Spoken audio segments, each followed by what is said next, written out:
I'd like to start off by saying, Mr. Burke, I'm not very good in the kitchen, so if you're looking at me to make that sugar-free donut, you might be out of luck.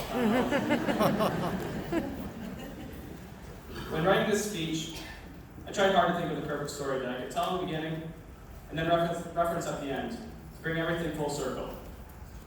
Many stories came to mind, such as the time in UPK when I got sick off root beer floats. But it didn't seem like the best idea to end my graduation speech with the line, "Now remember, life is like a root beer float to a little kid. Sometimes it'll give you energy, sometimes it'll cheer you up, and sometimes it'll make you want to throw up all over as you cry for your mom."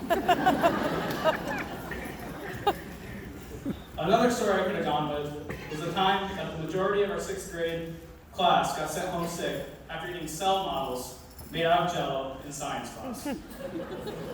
Using this story, I'm not sure if it would have been entirely motivating to end this speech with the line, "So just remember that you can do anything you set your mind to, except consume nearly 2 pounds of semi-liquid Jell-O without getting a stomachache." Yeah, I'm not sure if this ending would have been any better than the first. And at this point, many of you may be thinking, does this kid have any childhood memories that don't end up with someone losing their lunch? The answer to that is no. Well, not very many. With that being said, I'm not sure if any one story could have been used in this speech to wrap up all the years that we have spent in this school. Stories that we have created from our time here will not be the only thing that this school has given us. Our time at Mount Warrington has also given us a great foundation to build our lives off of. It's given us lifelong friendships. It's given us triumphs, losses, and much more, including some great cafeteria food. As many of you know, as many of my classmates know, I'm a big fan of eating. And this is where I like to give my shout out to Mr. Adams and the entire cafeteria staff, as your popcorn chicken bowls and pizza logs fueled me like nothing else during my time here. Also, thank you to the custodial staff, who is surely not given enough credit for the work they do and the things they have to deal with on an everyday basis. As far as triumphs go, during our time at MW, both sports and arts have flourished. For some of the best musical productions known all around the North Country, to what I believe is a golden age of Magic sports.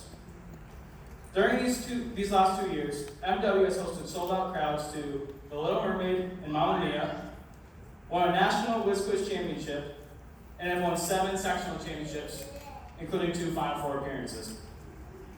For this, I'd like to thank the many coaches that I've been blessed with at MW. From T-ball to varsity basketball, the commitment from my coaches has been instrumental to my success, not only as an athlete, but as a person.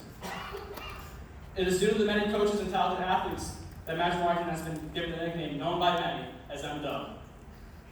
Along with these victories, MW has also taught us what it's like to lose. Whether it was failing a test, losing a big game, or not getting the lead role in a production, these losses helped shape us into the people we are today and were necessary on our road to adulthood. Magic Warrington has also given us a great foundation to start our lives with due to the administration and the many teachers who have made their job not only to provide knowledge to their students, but also understand them as human beings. This is something I will definitely miss about attending a small school. Along with these teachers, we have our parents to thank for giving us a great foundation to start our lives with. Specifically, my mom and dad, who I try to make proud every day.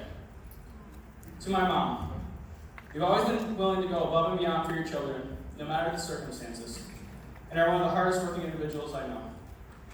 I can't thank you enough for everything you do. Also, thanks again for picking me up from school after the many times I've gotten sick, such as the root beer float incident.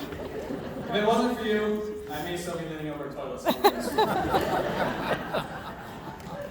To my dad, you're the person that I've looked up to and I've tried to be like every day of my life. Ever since I was a little boy, you've been my hero, and I can't thank you enough for all the things you've introduced me to. Finally, to my classmates. Every single one of you I look at, not only as a peer, but as a friend. Words cannot describe how much I will miss all of you as we take our own paths in life. These people sitting behind me were my childhood. It is amazing to see how far we have come since the first day of UPK, and it is even more exciting to see how much farther all of us are capable of going.